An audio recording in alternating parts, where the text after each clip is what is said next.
But we're on the verge of probably 4 of the greatest storylines in recent AFL history. On the verge? On the verge. Okay. And we should be immersing ourselves in this. So I'm gonna give you the 4 storylines. We'll break them down, and then you tell me which one is your favourite. So we've already had one. Is one of the storylines Pendlebury breaking the all-time games No, that's record? done. That's done. I do move on quickly. So that's not even part of it. It's not for the year. Right. So the first one. So I'm going to give you the 4. We'll break them down. You tell me which one you're most excited about. Okay. Fremantle Dockers are the favourites for the premiership, and I think they're the best team in it right now. We'll get to them in a moment, but they're staring at their first ever flag. I do like it. First ever flag, only been in the one grand final. Then you have the Brownlow Medal. Okay? My favourite. So you have Marcus Bontempelli and Nick Daicos chasing the elusiveness of it. You have Bailey Smith, your current favourite, the most marketable player in the game. You think Bailey Smith is one of the 4 storylines of the year? Well, the Brownlow Medal, it's a part of it, because if it's not Daicos or Bont, it's probably Bailey Smith. And if it's not any of those guys, it's probably Zach Butters, who may be about to announce he's going to leave his football club. He might do it on Brownlow night. Or it might be Christian Petracca, who everyone thought was past his best football, and right now is in the conversation. So they're your 5 favourites for the Brownlow that all have differing angles. It might even be your man. It might be. He's coming again. Had another good game on the weekend. Sam Mitchell is chasing a flag as the coach of a football club of which he captained to a premiership. Now, this is rare, Adam.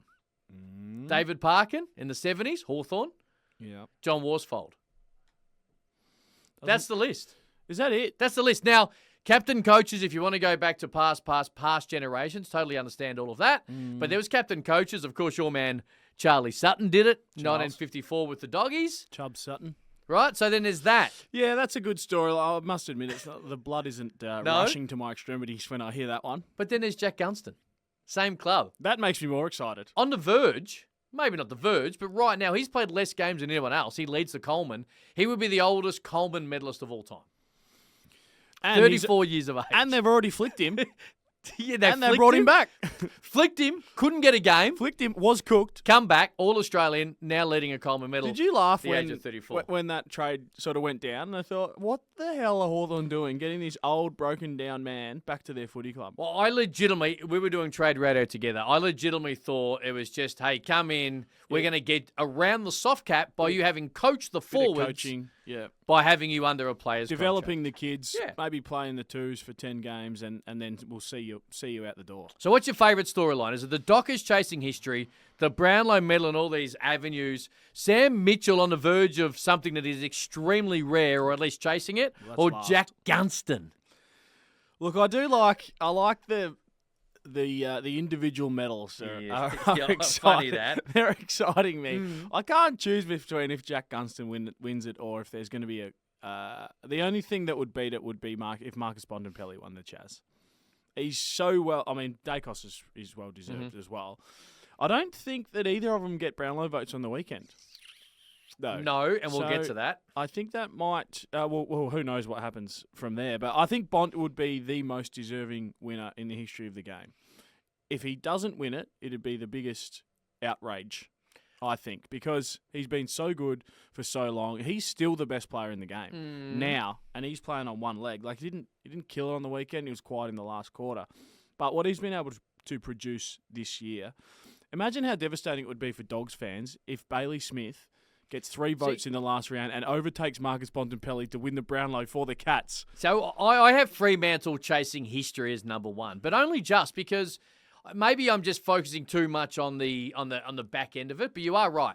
If Bailey Smith's to win it, imagine his speech. Like he could say anything. Yeah. And the Dogs fans will be really annoyed because their main man, Marcus Bontempelli, has missed out again. And if they're not in the grand final, then the AFL is going to have to monitor very closely his consumption rate.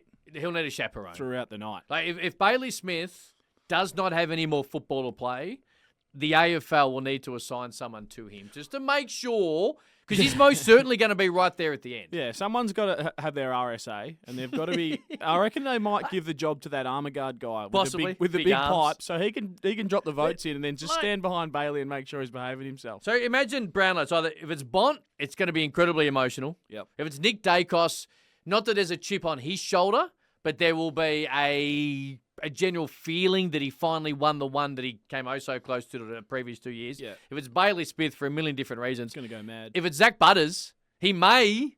Like, how do you tiptoe through a impromptu Brownlow speech, thanking everyone who's been there for you since you started your career, knowing full well that in the next week or so you might be asking for a trade? He may have already done it by that stage as well. Well, if he does ask for a trade, so when you get invited to the Brownlow, the club puts up your best 5 players. And then they sit at the table together and you bring a date. You can bring a partner. Yeah.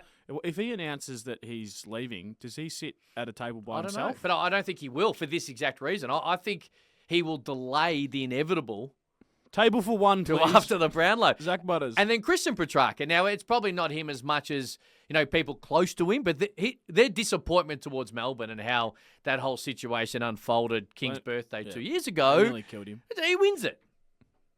From near death to winning the Chaz at another club, that'd be a pretty good storyline. I agree with you, the Sam. Although I don't think he's not a huge favourite amongst footy fans. Probably not, but it probably allows him to even be looser in what he says and more belief, because he's a very confident, he should be, in his own beliefs. So whatever he says up there, he's going to stick by. Absolutely. I agree with you, the Sam Mitchell one doesn't exactly get excitement, but it is something so rare in the game what he's trying to do. Yeah, but Hawthorn have done enough. They've won enough. He's won enough. You anti-Hawthorn. You anti-Sam Mitchell. I just they whacked you by 10 goals in a prelim. I just want to give someone else a go. Okay. I do love the way that the Hawks play, and they've got some exciting players, and Sam Mitchell's a terrific coach, but I would just like to see someone else win it. And I actually think that Hawthorn having a genuine crack at the premiership, and it was great to see Will Day, my man, back on Thursday, but I think it'll actually stop Jack Gunston winning the Coleman. We're going to get robbed, I think, of a storyline,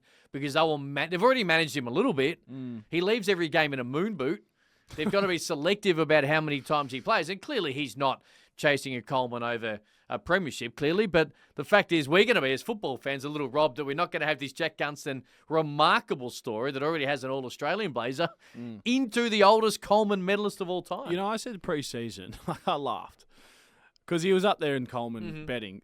I said, there is not a chance in hell that he replicates the season that he did last year. Here we are. Well, he's better. I'd almost argue he's better. He's making Adam look a fool again. Well, he does. He gets the whole 52 himself. But he's the smartest and player he of all gets time. one out, and the forwards just push up so high that he's the only option to kick inside 50. We touched on this a couple of weeks ago. Their IQ, his IQ, and the forward line IQ is through the roof. And very unselfish as well. Yeah, too unselfish. Very team-oriented to get the ball to that man.